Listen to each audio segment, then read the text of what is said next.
Idaho Experience is made possible with funding from the James and Barbara Cimino Foundation, Ann Volokay and Louise Nelson, Judy and Steve Meyer, with additional support from the Corporation for Public Broadcasting, and contributions to the Friends of Idaho Public Television and viewers like you. Thank you.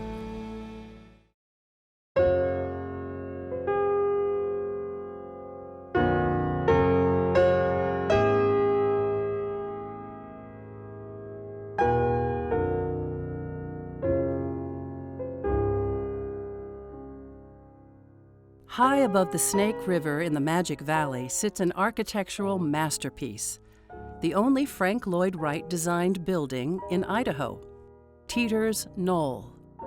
Its story reflects the confluence of 5 bold personalities: the country's premier architect, a famous Idaho artist and his wife, a mason with a wealth of talent and stone, and a preservationist with a love of design. Their aspirations combine to make Teeter's Knoll the unique gem it is today. Its existence is due to the great success of an Idaho original, Archie Boyd Teeter, a prolific artist who painted magnificent landscapes and captured some of the rich history of our state. He's an extremely interesting and, in a simple way, a very complicated individual. And he was from an extremely poor family. He never finished 8th grade. His teacher kicked him out of class for doodling rather than doing mathematics. He wanted to paint. And I don't think he thought at that time that, he needed any more education than that. He was a courageous man. You don't decide in 1920 to drop out of school in the 8th grade and become a painter as a man in the American West. He had no formal art instruction until winter 1921. He had classes at the Portland Art Museum, but he was painting prior to that time, self-taught, absolutely self-taught. I think what pushed him was his own desire to use his painting as a way to digest the world. The subject of his paintings often drew upon the landscapes and the Western life he observed. Archie had spent time in the late teens and 20s in the Hagerman Valley, and then he and his friend would fish for sturgeon in the Snake River and salmon, because salmon still came up into the Hagerman Valley. And then they would haul the fish up to the miners in Haley, and that's how they made a living. As a result of his working along the Snake, he got a lot of material that he would paint about. I don't think he saw himself as a historian, but his art, there is a great deal of history, and especially history of the state of Idaho. He painted at least 24 mining scenes, just from memory, to record what it was like in those days. And he's also did a painting of what a logging camp looked like at that time. There's that's a marvelous record, and that should be taken advantage of. I think he recognized that the story of the American West was a really important story to tell, and so he did a very important painting. It's the Battle at Greasy Grass. He did a huge amount of research to make sure that the costumes were accurate, that the people who he represented were there. It was important to him, clearly, to tell that story.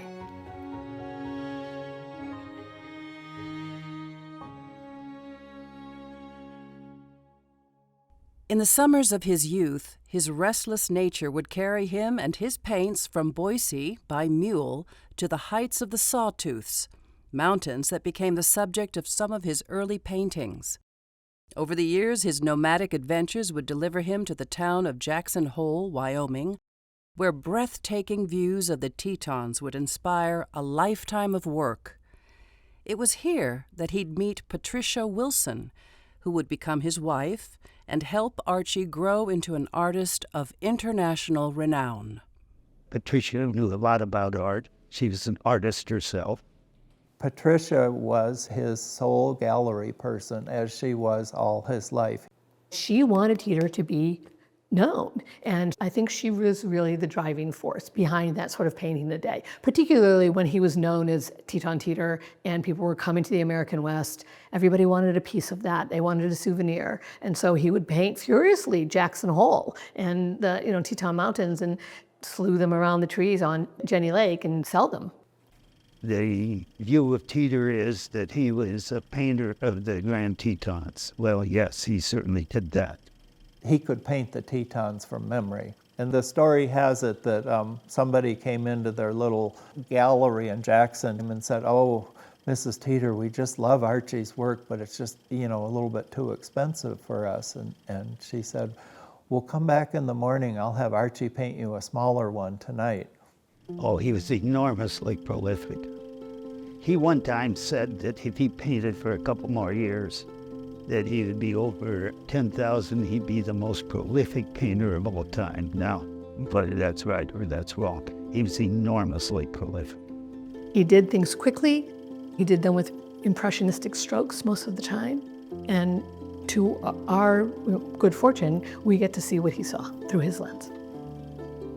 In the 20th century, there was no Western painter like him. Archie was probably the most famous artist in Idaho. Patricia's business acumen would capitalize on Archie's success and position them financially to commission a world-class studio from one of the 20th century's greatest architects, Frank Lloyd Wright. From Archie's years in the Hagerman Valley, he knew the ideal location for their studio, a place which came to be known as Teeter's Knoll. The reason it's called Teeter's Knoll is because it literally is a knoll. Mrs. Farnsworth sold it to the Teeters for $125, and she thought she had just built these crazy artists out of a lot of money. But to her, it was useless land because you couldn't raise cattle on it. It's 2 acres in size, and there's a 150-foot cliff on the river side, and then the Snake River makes a big horseshoe bend in front of the site. It's just one of the most beautiful sites in Idaho, and Archie, with his artist sensibility, recognized that right away. And so they went to Wright with this site in mind. By the time of the Teeter Commission, Frank Lloyd Wright was the most famous architect in the world. He pioneered the Prairie School movement and developed the concept of the Usonian home. The notion of Usonian provides beautiful space for everyone, and it doesn't need to be a larger, more expensive home. It can be something that we can all enjoy. Usonian sort of evolved out of the Prairie School. And that's what sort of set the notion that we can think of the built environment in a different way, grounded to the earth and molded and shaped where that inside and outside have connection. His dwelling sought harmony with nature, and his plans for the Guggenheim Museum in New York would drive architecture toward a new frontier. A studio designed by Wright could signal to the world that an artist of great mastery occupied the space. Clearly, the reason that they went to Wright was because it was a marketing thing for Archie. And virtually from mid-50s onward, every piece of promotional copy that she would do would always say that Frank Lloyd Wright designed his studio. Wright's design and the natural resources of the rugged desert landscape would inspire one young mason from Oakley to produce a masterwork of his own. Really, the great construction story of this place is the work of Kent Hale, which cannot have been easy because all the walls are angled at 60 and 120 degree angles, and it's a sloping site and the footing is stepped down, and the walls are battered outwards and below the windowsill level, so you have all this stuff enters into the calculation, and it's truly some of the finest rock work in any Frank Lloyd Wright house. Well, I had been working through a fellow named Fred Reed, a contractor from Twin Falls. He called me one day and said, "I just got a plan here I'd like you to look at." I went down, and when I saw it was a Frank Lloyd Wright house, Well, became very enthusiastic because at the time he was my ideal. I thought there's no one quite like him. He was right at his prime. No way I was going to miss this job, and so I did everything I could to get it. He desired this job so much that he reduced his bid by about 1/3. He felt like if Frank Lloyd Wright could endorse the stone and promote his masonry, that would be his ticket to, big time. He knew from his youth that they had this Oakley stone that was more beautiful than any rock he had seen. And at that point, he had even built this little fireplace for his parents outside their family home. He was asked by his father to build this fireplace in honor of his grandfather. It's been in use for 75 years, and I still love it. I love to sit here and have a fire, and it's pretty much exactly how it was when he completed it. And this is his first attempt at anything significant out of Oakley stones. As with many of Frank Lloyd Wright's designs, the plans called for locally sourced material. The original floor plan calls for the rockwork to look like Falling Water, the famous house over the waterfall in Pennsylvania. Falling Water is built of sandstone, and so that's what Wright was asking for, was a horizontally laid rock. And so when I saw that in the specifications, I looked around here and found where it came out natural. In the sandstone, the masons found they could work it so easily, face it and so forth, that that's what they used. But this is very unique in that the stone comes out in a natural manner, which it doesn't need a lot of workability. For instance, you can take a little piece like this, and it already cut. Nature made this for us. We didn't have to work it so much. And this kind of started more of a rustic, natural effect that stone should be. So back in the late 40s, early 50s, as he was having dreams of becoming a stonemason and getting into the stone industry, he came up here looking for the perfect stone, and he came across this area, and this is where all of the stone for Teeters Knoll came from. And this is a great example of what he was looking for. It's been in the weather for probably tens of thousands of years, so the edges are softer and it's got some lichen on it. And this one is another great example of maybe one that would be properly sized. This one hasn't been on the surface as long, but this is pretty much the shape that he was looking for. Yeah. And there was limited supply of it. And he picked up probably every bit of stone that had the characteristics that he was looking for to put it in Teeters Knoll. It makes Teeters Knoll that much more unique and special. Yes. Because that particular stone no longer exists. Yeah. Kent Hale's selection of Oakley stone would prove to be the spark to an industry that today infuses an estimated $250 million annually into the local economy. This was the first major building that had ever been done in Oakley stone. You can look at the prow and just see how straight it is. It's a 60-degree angle. I'm amazed that he was able to make it look so straight. It doesn't bow, it doesn't bend. He did everything perfectly. But if you look closely, it's also quite jagged. Yeah, but as a whole, it reads as a straight line. Yeah. It's beautiful. The surface rock Kent gathered for the studio is referred to as floatstone. Laying it in harmony with Wright's design would be just one of many challenges he faced. You know, this was Kent's first project, really, which is quite amazing. But Patricia thought that it wasn't proceeding fast enough, and she fired Kent with the building about 2/3 finished. She felt like he wasn't doing a very good job. She made some disparaging comments to a local newspaper. They sent in the little article that said they were a little bit delayed on constructing the building because they had to teach a stonemason how to lay stone. This was his last straw as far as I was concerned. Ultimately, he couldn't take it much longer. She sued him for leaving the job. He countersued for non-payment. He won the lawsuit, but ended up getting 1/10 of what he bid on the job. So $700 of the $7,000. He didn't get to finish the project, and some of the work here is really, really bad. This is one of the most interesting parts of the whole studio because right here you see Kent Hale's original work below the level of the windowsill, and then above the windowsill is some other mason's work. This is all composed order, and this is chaos. There's no relation between the parts. You can cover a lot more wall more quickly in that way, but we lose that compressive nature of what that material actually is. You know, your mind just instinctively picks up that this isn't natural. That stone could fall over. It doesn't want to be resting on its narrow edge. It wants to be flat, because that's how we see it in the landscape. Yeah, this would have been one that he left on the mountain. Okay. It's hard for me to look at it, being someone who appreciates my father's work. Yeah. I think Mrs. Teeter might have robbed the world of something special if she'd allowed my father to complete the job. Yes.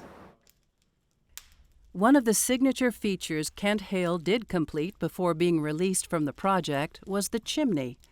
This one built to a grand scale.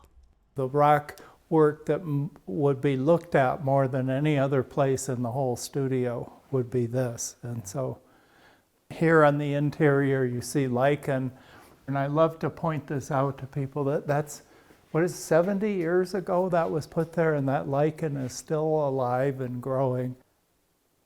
My father was an artist. Yes, he was. He was. Once construction was complete, the Teeters used the studio seasonally, splitting their time between Jackson Hole and Hagerman. In their later years, they gave generously to causes dear to them.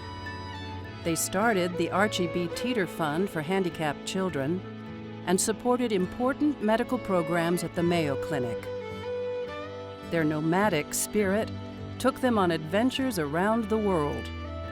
But he didn't just go to Paris. He didn't just go to Italy. They went to very, very difficult and challenging places, which is to their credit. He diaried it. Archie collected images from exotic locations and brought them to life on his canvas back home. The studio would prove to be a sanctuary for the rest of their creative lives. I have heard from friends of the Teeters that his most creative work was done here at the studio.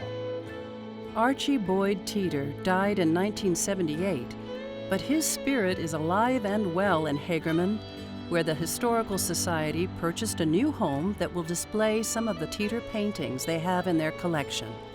We are so excited about this new building. This room here will be our Archie Teeter Gallery, and in it we have Archie's easel, and we put here one of my favorite of Archie's paintings. It is of the Tetons, and it was part of the collection that we got from the Idaho Community Foundation.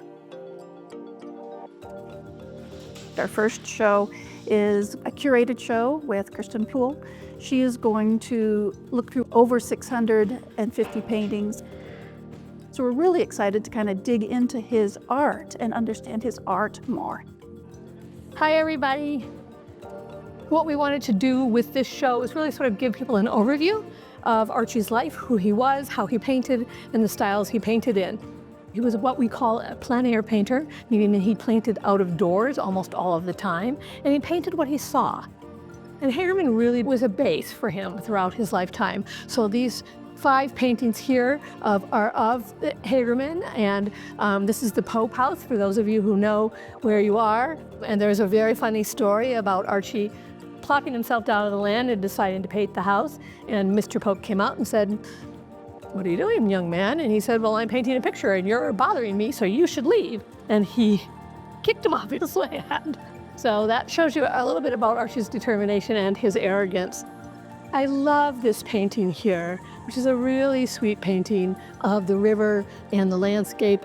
in this part of the world and really shows that Archie studied land. He really understood the formations of these hills. He understood how to paint water. And it took me a while to find this Fisher person here, but this Fisher person is just a suggestion of a person with this little tiny fishing line. Really wonderful sense of rushing water. Very bucolic and very typical of Teeter. These are 3 seascapes done at very, very different times in his life. We believe this was done at the end of his life when he was living in Carmel, California with Patricia. But you see they're really, really different in how he applies the paint. This is really Gucci. I mean, he's using the paint and he's kind of sticking it on, whereas this is very, very, very softly painted. And then here, he's doing a combination of both of those things. This is very nicely painted, and then there's the drama of the water. Water is one of the things that I believe Teeter did best because he really captures the feeling and the movement of water. You can sort of taste what this feels like. Patricia remained in California until her death in 1981. The studio was abandoned and left to the Quaker Church. Its condition deteriorated until it was in a state of ruin. You know, it looked kind of like a prison camp. There was a chain link fence with 3 strands of barbed wire. It really looked pretty bad. In any case, I was really intrigued. I started to conceive in my mind, this would really be a great way to learn hands-on about Frank Lloyd Wright, would be to buy this place and to restore it. It was his uncle, Alden B. Dow, a student of Wright's, who gave Henry the confidence to take on the project. So it's always been really important to me that the first person I asked about this was my uncle. He said, Henry, I think that's really a good idea that you do that for your life. And he says, as a matter of fact, I think that is such a good idea that if I were your father, I would loan you the money to make sure that you did it. And then he paused for a second. He said, but then it wouldn't mean as much. And he was telling me that I had to take responsibility for it. And that's been like one of the most important things ever said to me in my life. It's just one of these things that was just meant to happen. After he purchased the property in 1982, his first order of business was to restore relations with Kent Hale. Henry had a good enough eye to see that the original stonework was perfect, it was beautiful, and so he reached out to my father. There was still some hard feelings about the whole Teeter's Knoll, and Henry basically provided redemption for that mess that he went through in the 50s. I think he was really proud of it. I think he recognized that it was pretty much his showcase. It was the most significant job that he'd ever done. Henry's preservation of the studio has ensured that Frank Lloyd Wright's legacy lives on in the Hagerman Valley, where upon occasion, he opens his private home to tours organized by local nonprofits, giving tourists an opportunity to see firsthand the mastery of mason Kent Hale and experience the breadth of Wright's creative space that is Teeter's Knoll. Well, thank you all for coming. I appreciate you being here. You can't tell from here, but you're about to experience one of the most beautiful sights in the whole state. It's just fascinating, and I can see why people are getting emotional as soon as they come around the corner. It's all situated so that every window you look out, you have this amazing view of the river. It's just gorgeous. I love how it definitely feels like an artist lives in the studio. Mm-hmm. Right. I think it is incredible. I love everything here, the rock, the view. I mean, I'm so happy I finally was able to come on a tour here. To be able to showcase the architecture and the history of a private home, and then to have someone like Henry, who is an amazing steward of this home, it's a big deal for preservation. Frank Lloyd Wright homeowners always talk about how they see something new every day in their house, and I would say that 90% of the time it's the relationship of the architecture to nature. At this point in my life, I spend a lot of times observing that. I have the time to watch the sun gradually come into the main studio room, and then the leaves are dancing on the floor, and then as the sun goes down, the light goes deeper and deeper into the main room. You get this amazing feeling of harmony. It doesn't require a manifesto to explain what's going on or anything. It's just visceral. You can just feel it. It really is like a chapel. It is a chapel to creativity.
Idaho Experience is made possible with funding from the James and Barbara Cimino Foundation, Ann Volokay and Louise Nelson, Judy and Steve Meyer, with additional support from the Corporation for Public Broadcasting, and contributions to the Friends of Idaho Public Television and viewers like you.